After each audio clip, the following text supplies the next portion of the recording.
Terima kasih kepada Talita karena sudah bersedia untuk memimpin doanya.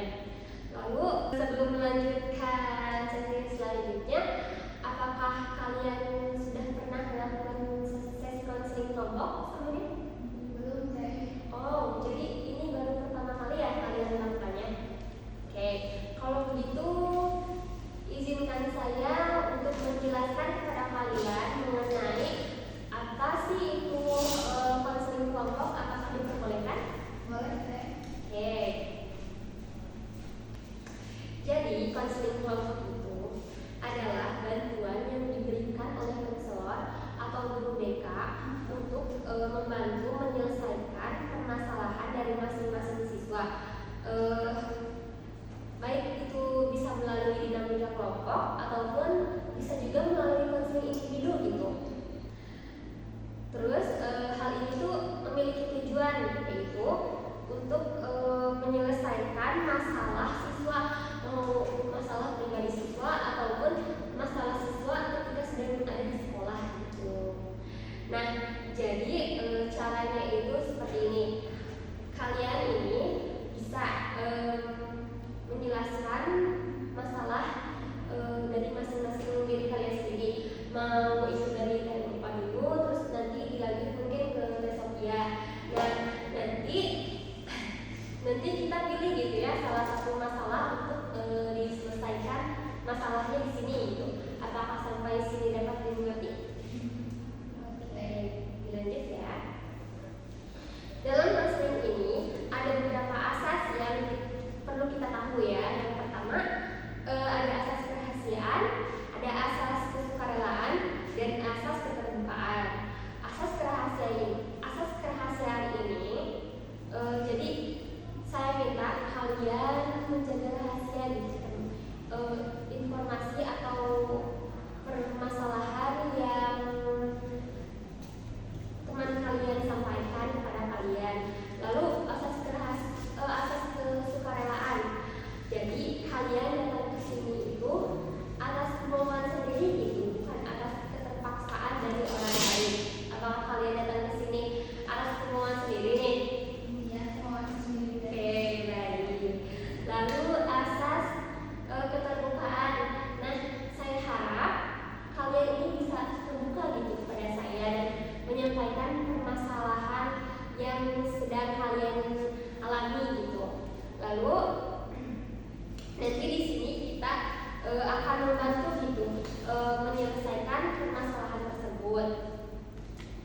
Oke.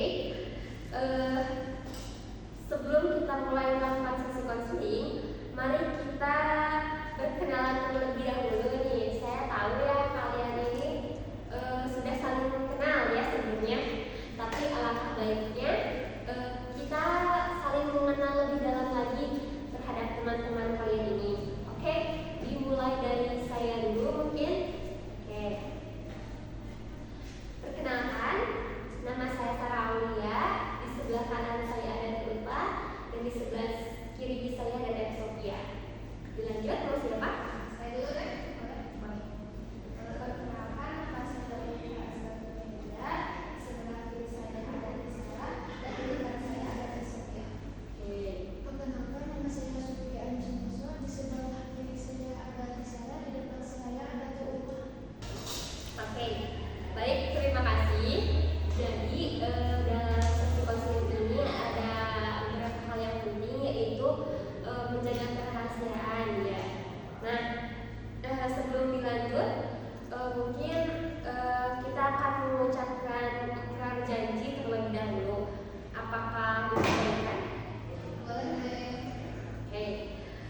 Baiklah, dilanjut lagi ya. Perlu saya ingatkan lagi bahwa konseling kelompok ini yaitu membantu menyelesaikan permasalahan dari siswa dan menentukan jalan keluarnya nanti itu akan seperti apa.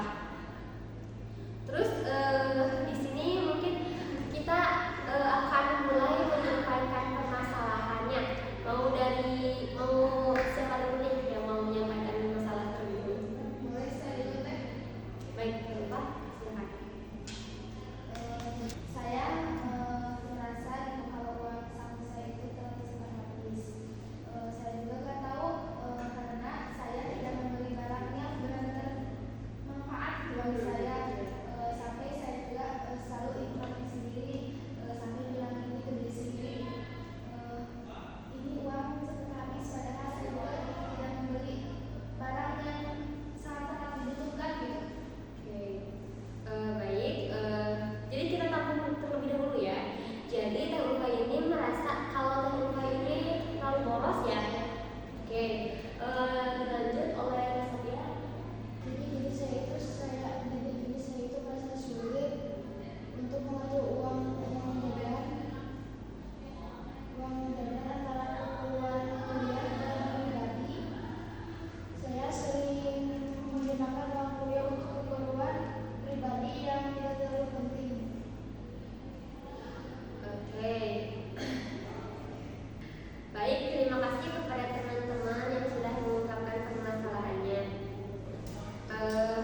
Di sini permasalahan siapa dulu ya yang mau dibahas terlebih dulu? Bagaimana Pak? Oke, silakan. Jadi Teh Ulfa menjelaskan lebih rinci gitu permasalahan yang Teh Ulfa alami. Jadi ini ya teh uang saku saya telah tersebar habis. Oke, jadi Teh Ulfa ini merasa kalau Teh Ulfa ini terlalu boros ya. Lalu apa lagi? Saya sering menggunakan uang itu untuk keperluan yang tidak penting dan tidak ada manfaatnya. Oke, jadi Teh Ulfa ini sering menggunakan uang tersebut untuk hal-hal yang kurang penting sehingga manfaatnya pun kurang dirasakan ya oleh Teh Ulfa sendiri. Oke, baik. Ini katanya saya juga selalu berintrospeksi diri gitu. Saya merasa kalau uang ini terlalu cepat habis gitu. Dan saya juga selalu berpikir uang ini selalu cepat habis dan tidak ada barang apapun yang itu benar-benar bermanfaat. Oke, jadi Teh Ulfa ini merenungkan kemana sih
Ulfa berpikir panjang seperti itu? Ya teh. Oke. Lalu? Sebenarnya saya juga merasa capek dengan diri saya yang seperti ini terus. Oke, jadi Teh Ulfa merasa capek dengan keadaan yang menimpa diri Teh Ulfa sekarang gitu. Saya juga tidak tahu kenapa saya sering langsung ingin membuat sesuatu begitu melihatnya sampai meskipun sebenarnya itu juga tidak terlalu dibutuhkan oleh saya. Oke. Mungkin ada rasa puas ya setiap kali Teh Ulfa membeli barang yang Teh Ulfa inginkan. Meskipun setelah itu Teh Ulfa tahu gitu barang itu tuh tidak terlalu penting bagi Teh Ulfa sendiri. Nah, Teh Sophia, apakah mungkin Teh Sophia ingin menanggapi atau ada pertanyaan dari diri Teh Sophia sendiri kepada Teh Ulfa? Boleh. Bagaimana perasaan Teh Ulfa jika Teh Ulfa tidak bisa membeli barang yang Teh Ulfa inginkan? Saya sering merasa ada yang kurang jika tidak membeli barang tersebut. Lalu? Dan mungkin seolah-olah ada yang kurang dari diri saya. Oke, jadi Teh Ulfa ini merasa kecewa ya ketika tidak bisa mendapatkan barang yang Teh Ulfa inginkan. Seperti mungkin ada yang hilang yang mungkin tadi disebutkan oleh Teh Ulfa, ada yang hilang dari diri Teh Ulfa sendiri. Terus apakah Teh Ulfa pernah membeli suatu barang atas karena merasa terpengaruh oleh teman atau mungkin lingkungan sekitar Teh Ulfa? Saya pernah membelinya dengan teman-teman saya. Lalu itu rasanya teman-teman saya berpengaruh agar saya membeli barang itu. Ya. Oke, baik. Jadi terkadang Teh Ulfa mengikuti teman Teh Ulfa ya untuk membeli barang yang sama. Lalu Teh Ulfa juga merasa kalau teman-teman Teh Ulfa ini memiliki pengaruh besar ya terhadap perilaku boros Teh Ulfa. Betul teh. Saya selalu tidak enak untuk menolaknya.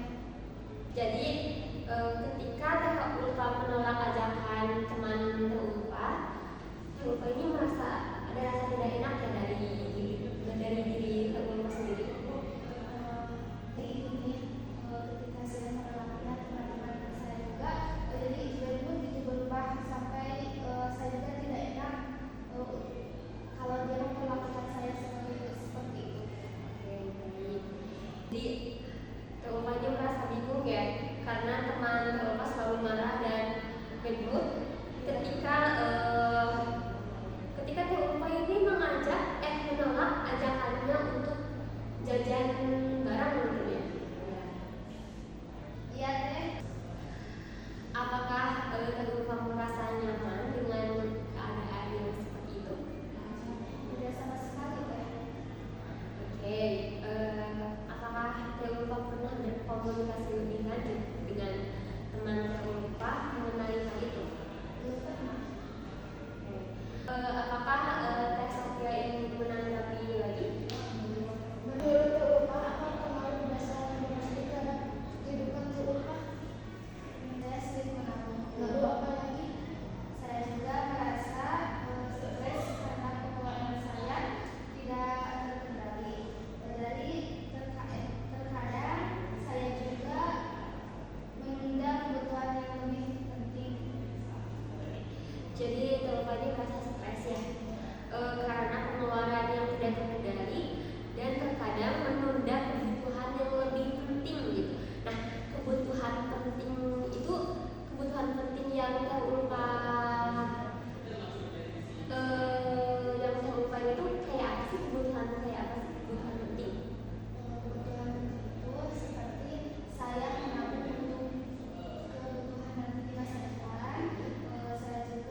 Jadi belum terjalankan ya. Oke. Jadi tak lupa dapat saya simpulkan bahwa terlupa ini merasa frustasi gitu ya, karena pengeluaran yang tidak terkendali, karena terlupa ini terlalu sering bermain dan membeli barang yang kurang penting atau yang tidak terlalu dibutuhkan oleh terlupa. Nah, yang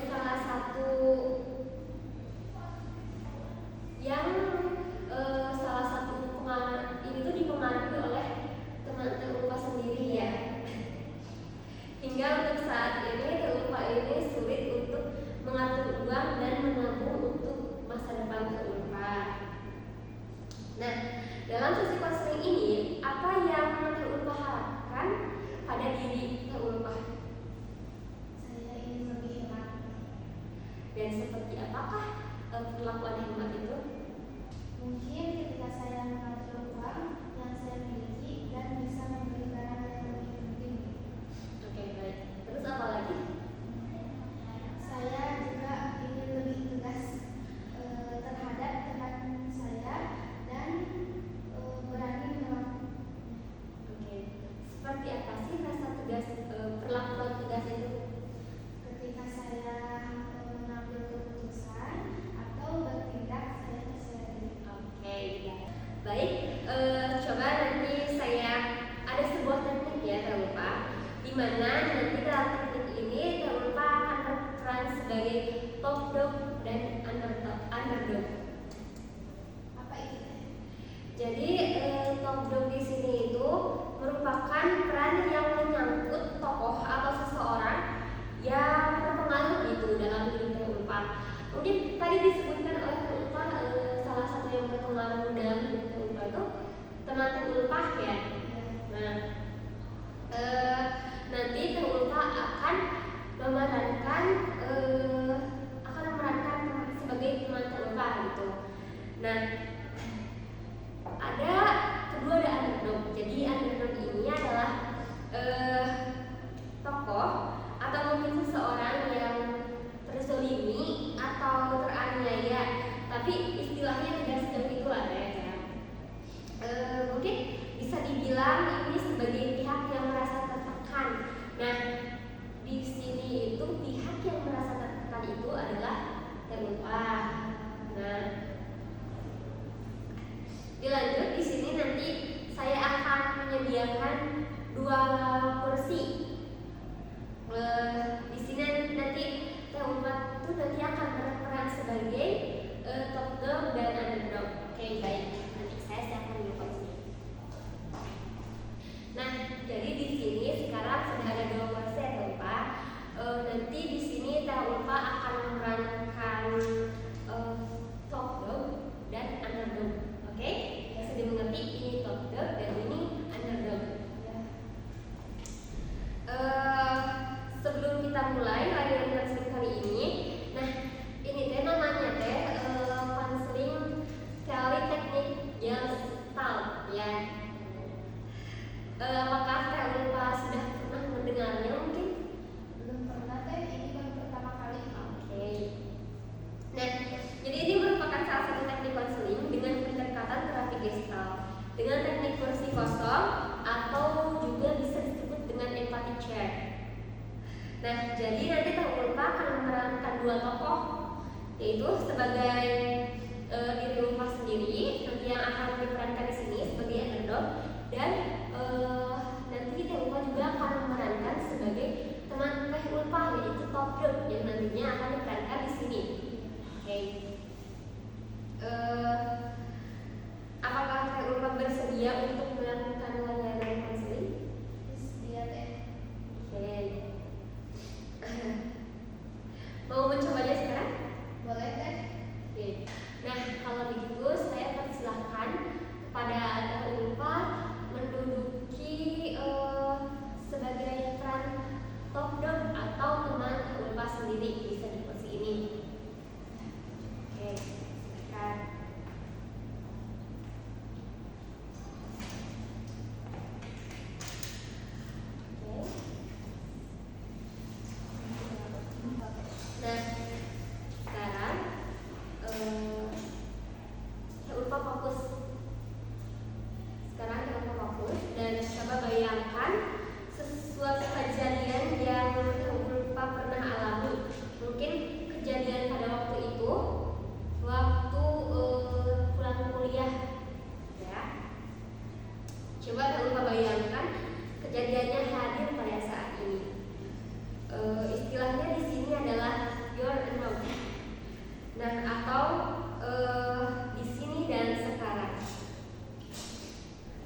Nah, sekarang ini Teh Ulfa ini sedang berperan sebagai temannya Teh Ulfa. Kira-kira perkataan, sikap, dan gestur seperti apa yang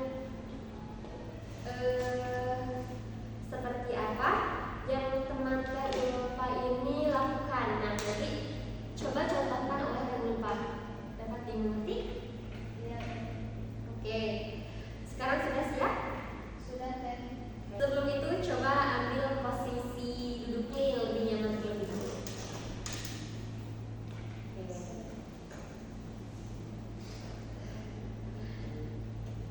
Oke, silahkan Teh Ulfa.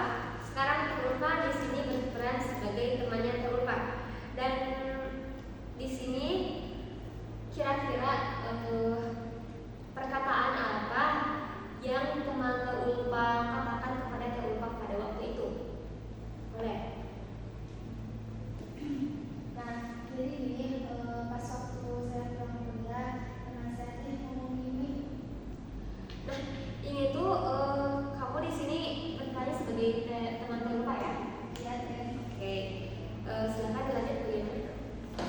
Ayo guys, kita pulang kuliah, kita jajan dulu ya. Nanti dimakannya di rumah Rizka. Rizka itu adalah teman sama-sama kita. Oke. Nah, jadi itu kata teman Teh Ulfa ya tadi. Terus oke, coba sekarang Teh Ulfa berperan sebagai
Baik, sekarang Kak Ulfa sudah tahu ya penyebab apa, dan kira-kira sekarang rencana apa yang ingin Kak Ulfa lakukan untuk kedepannya setelah melakukan perencanaan konseling? Saya akan berusaha semaksimal mungkin. Saya juga akan berbicara jujur dengan teman saya dan memilih waktu yang tepat dan menyampaikan dengan sopan. Saya juga akan tetap tenang dan fokus pada solusi, dan pengalaman juga akan meningkatkan kepercayaan di masa yang akan datang. Dan agar saya juga bisa lebih hebat dan bisa menabung. Oke, baik. Sekarang Kak Ulfa sudah tahu atau sudah bisa menyimpulkan, dan Kak Ulfa juga mampu ya membangun rencana-rencana kedepannya seperti apa. Lalu salah satunya habis konseling ini saya harap Kak Ulfa bisa membicarakan dan bertemu langsung dengan teman Kak Ulfa dengan cara tetap tenang dan komunikasi apapun keadaan temannya seperti apa, dan Kak Ulfa juga tahu gitu alasan seperti apa, dan Kak Ulfa juga bisa mengkomunikasikannya dengan baik gitu dengan teman-teman Kak Ulfa. Nah, mungkin karena waktunya sudah habis, akan tetapi sebelum mengakhiri sesi konseling ini, saya ada ikut observasi, evaluasi hasil dan harus diisi sebelum Kak Ulfa meninggalkan tempat konseling. Apakah diperbolehkan? Boleh teh? Oke.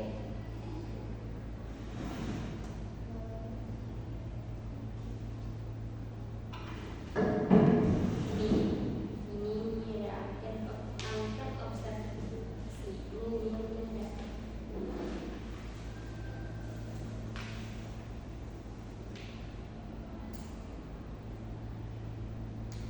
Ganti. Ada benar itu. Apakah sudah? Sudah teh. Oke. Terima kasih.